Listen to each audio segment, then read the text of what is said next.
سب سے پہلے آپ میرے موبائل میں یہ تصویر دیکھیں۔ یہ 4 نوجوان دوستوں کی تصویر ہے۔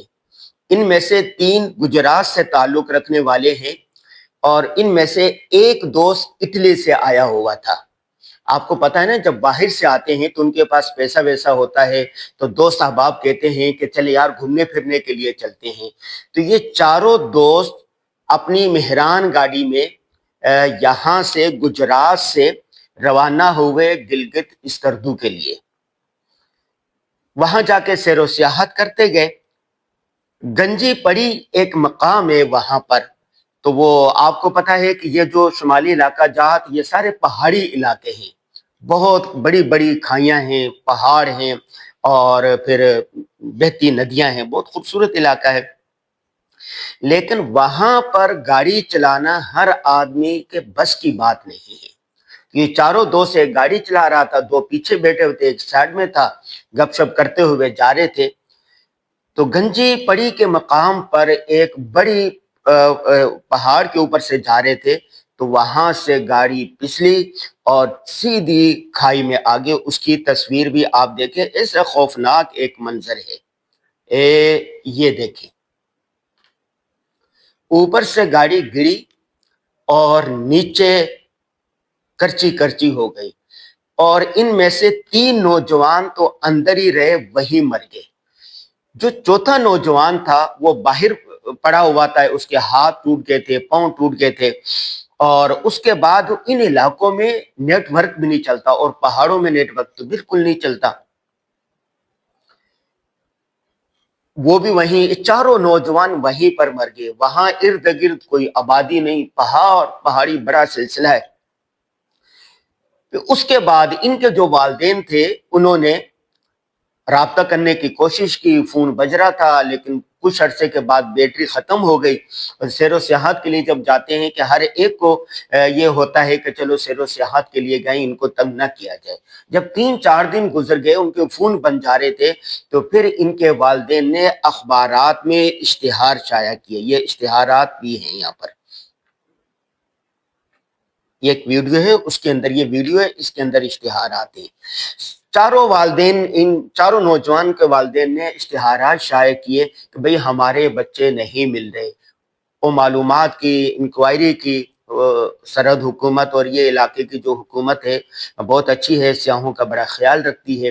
میرا بھی وہاں جانا ہوا ان علاقے میں، تو وہ بہت زیادہ خیال کرتے۔ چنانچہ آہستہ آہستہ ڈھونڈتے ڈھونڈتے کوئی 10 دن کے بعد یا 8 دن، 16 مئی کو یہ چاروں نوجوان گجرات سے روانہ ہوئے تھے، اور کل یعنی 24 مئی کو جا کر 9 دن کے بعد پتا چلا کہ یہ ان کی گاڑی یہاں گری ہوئی ہے۔ آپ یہ دیکھ سکتے ہیں اس کے اندر کہ یہ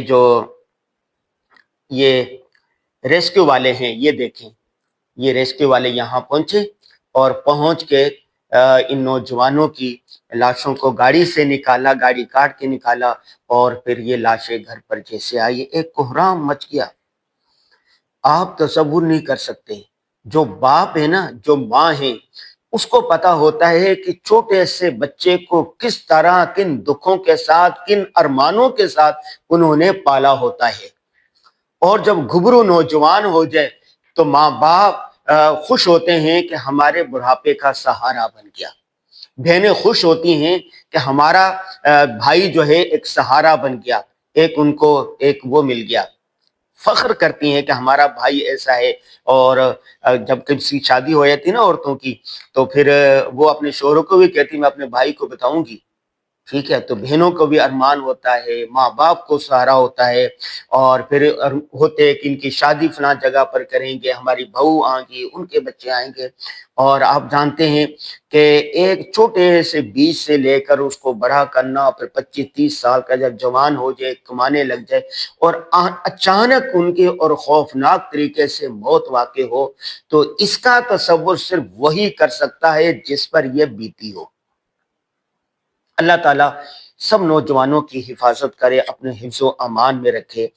3-4 باتیں قابل غور ہیں۔ پہلی بات یہ ہے کہ پاکستان ان ممالک میں شامل ہے جہاں پر ٹریفک حادثات سب سے زیادہ ہوتے ہیں۔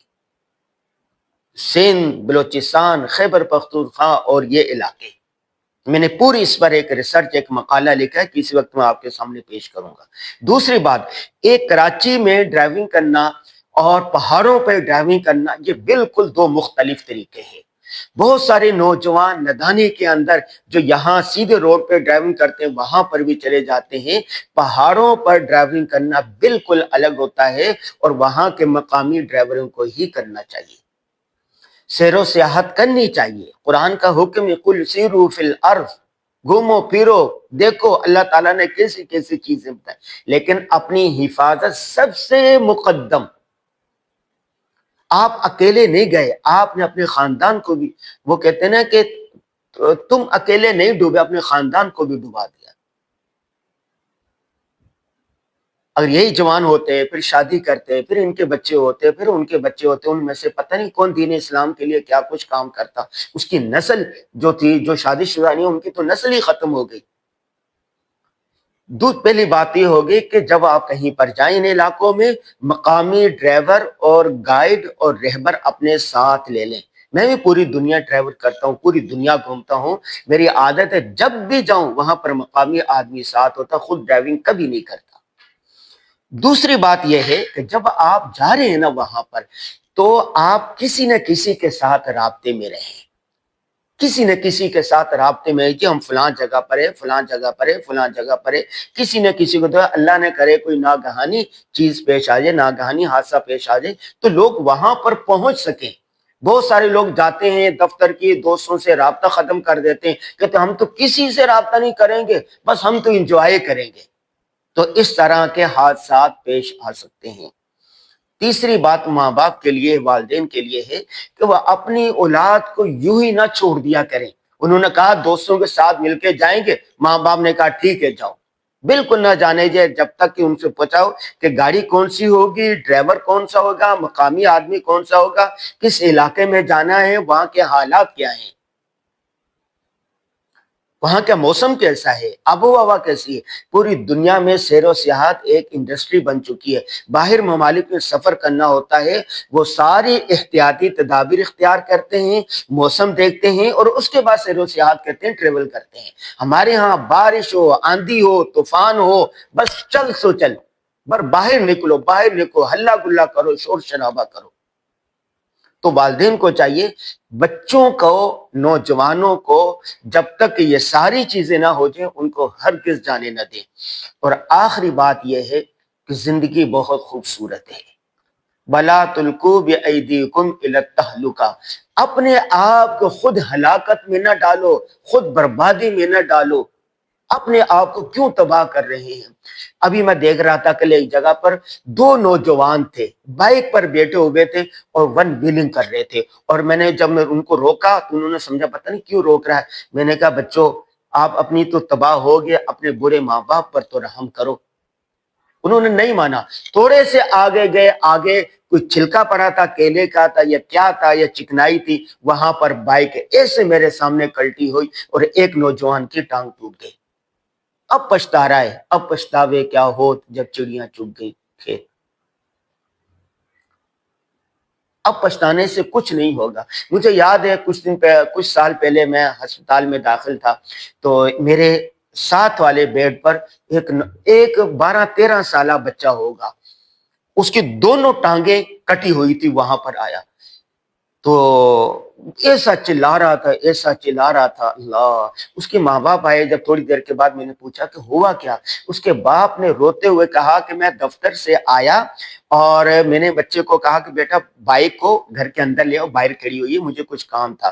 تو میں جیسے گھر پہ گیا ہوں اور وہ کام کر کے واپس ہوں، میں نے کہا بچہ نہیں آیا اب تک، باہر دیکھا، تھوڑی دیر کے بعد دیکھا تو آگے بہت سارے لوگ جمع ہیں اور وہاں پر جمع ہے اور چیخو پکار ہو رہا ہے اور ایمبولینس۔ تو پتہ چلا کہ میرا بیٹا جس کو میں نے کہا تھا بائک آگے لے آؤ، اس نے بائک اسٹارٹ کی اور آگے چکر لگانے لگا، اور آگے فوریل کھڑی ہوئی تھی گاڑی، فوریل، اس کے اندر جا کے دے ماری اور یہ نیچے گھس گئی اور اس کی دونوں ٹانگیں جو تھے نا کٹ گئی۔ یہ کیا ہے؟ یہ نافرمانی کا وبال ہے۔ تو زندگی بہت خوبصورت ہے، بہت اچھی ہے۔ اپنے آپ کو، اپنے خاندان کو، اپنے فیملی کو مشکلات میں نہ ڈالیں، اپنی زندگی کو بچائیں۔ اور آخری بات بالکل یہ ہے کہ اللہ تبارک و تعالیٰ نے ہر موقع کے لیے دعا دی ہے، دعا سکھائیے۔ سفر کی دعا، اپنے حفاظت کے لیے دعائے انس ہے، بسم اللہ علی نفسی و اہلی و مالی و ولدی، یہ پوری ایک دعائے انس ہے، اس کو پڑھ لینا چاہیے۔ کہتے ہیں کہ جو آدمی یہ دعا پڑھ لے اللہ تبارک و تعالیٰ حادثات سے بچاتے ہیں۔ دوسری ایک اور دعا، بسم اللہ الذی لا یضر مع اسمہ شیء فی الارض ولا فی السماء وهو السمیع العلیم۔ کہتے ہیں جو دعا صبح پڑھ لے شام تک اللہ کے حفظ و امان میں ہوتا ہے، جو شام کو پڑھ لے وہ صبح تک اللہ کے حفظ و امان میں ہوتا ہے۔ اللہ ہی مسبب الاسباب ہے، اللہ ہی بچانے والے ہیں۔ تو روحانیت کا اہتمام کرنا چاہیے، صبح شام کی مسنون دعاؤں کا اہتمام کرنے چاہیے، ہر موقع کی مسنون دعائیں پڑھنی چاہیے۔